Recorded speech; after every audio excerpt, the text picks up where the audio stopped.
Three things about NATO's secret Cold War operations remain deliberately obscured. Everyone thinks the Cold War was a straightforward standoff between East and West. They're wrong. Beneath the surface, a complex web of clandestine operations, codenamed Operation Gladio, was spinning, ready to ignite a different kind of war, a shadow war, fought by stay-behind armies across Western Europe. These weren't conventional forces. They were covert units, trained and armed by NATO and Western intelligence agencies, designed to resist a Soviet invasion that thankfully never came. Their purpose was clear. If the Iron Curtain swept west, they would be the clandestine resistance, sabotaging enemy lines and aiding liberation. The existence of Gladio first came to light officially in 1990, after Italian Prime Minister Giulio Andreotti confirmed its existence to the Italian Parliament.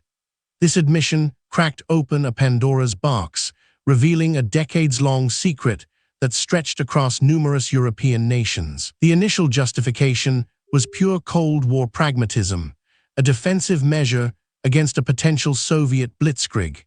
The idea was to have trained operatives and hidden caches of weapons ready, should Western governments be overthrown or driven into exile. But as the years passed and the Soviet threat evolved, so too did the nature of these stay-behind networks.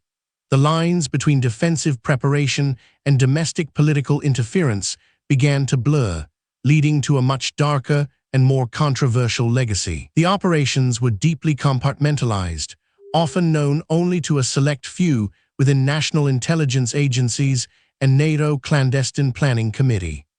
This secrecy, intended for security, also provided fertile ground for abuse and a lack of accountability. In Italy, the most widely documented case, Gladio was linked to elements within the military intelligence service, SIFAR and SID.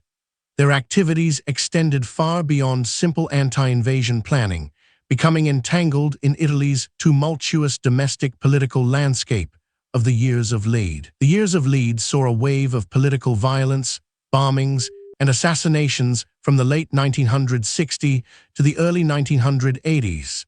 The question that emerged was, did Gladio, or elements within it, contribute to this instability? Was it merely preparing for an invasion or actively shaping domestic politics? One infamous event was the 1980 Bologna railway station bombing, which killed 85 people. While right-wing extremists were eventually convicted, questions persisted about potential deeper state involvement, with some theories pointing to Gladio-linked individuals or groups. The strategy was sometimes referred to as strategy of tension, creating a climate of fear and instability to push the electorate towards more authoritarian or conservative political solutions, ostensibly to prevent a communist takeover. This wasn't just an Italian phenomenon.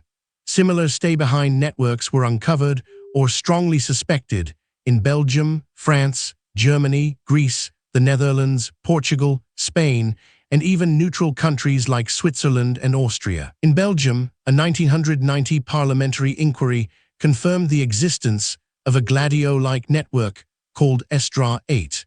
While no direct links to terrorism were proven, the inquiry revealed a deep state apparatus operating without full democratic oversight. A close-up on Daniel as he slides into the booth opposite Ali.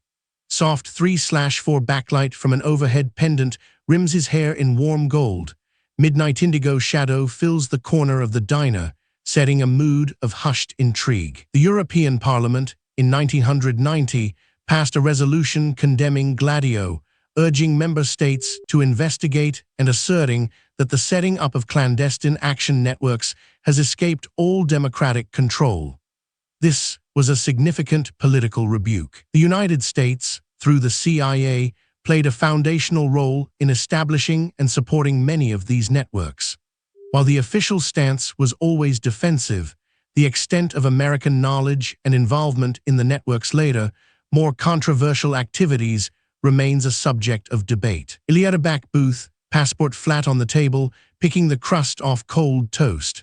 The details are stark, hinting at a long night, perhaps a difficult journey, adding a layer of personal weariness to the unfolding mystery. The debate surrounding Gladio often pits national security against democratic principles. How much secrecy is acceptable for national defense?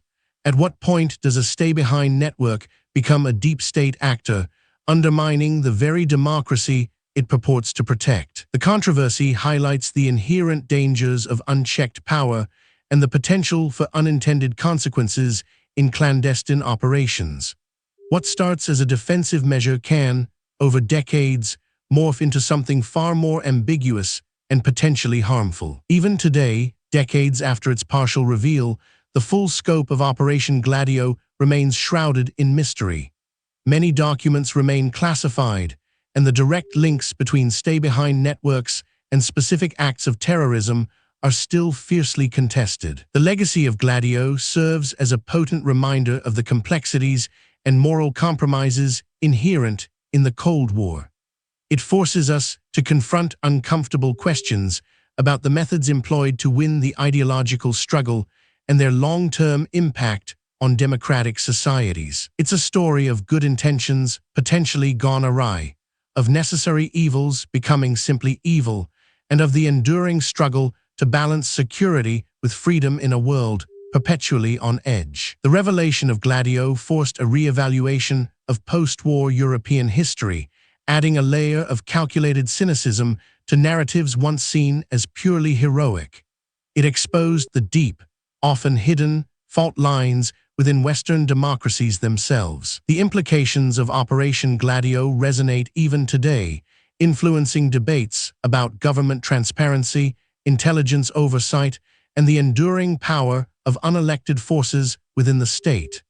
It's a chapter of history that refuses to be fully closed. Understanding Gladio isn't about rewriting history with conspiracy theories, but about acknowledging the uncomfortable truths of a Cold War that was far more intricate and morally ambiguous than many were led to believe. Next, uncover the truth behind the mysterious Able Archer 83 incident that almost triggered World War III.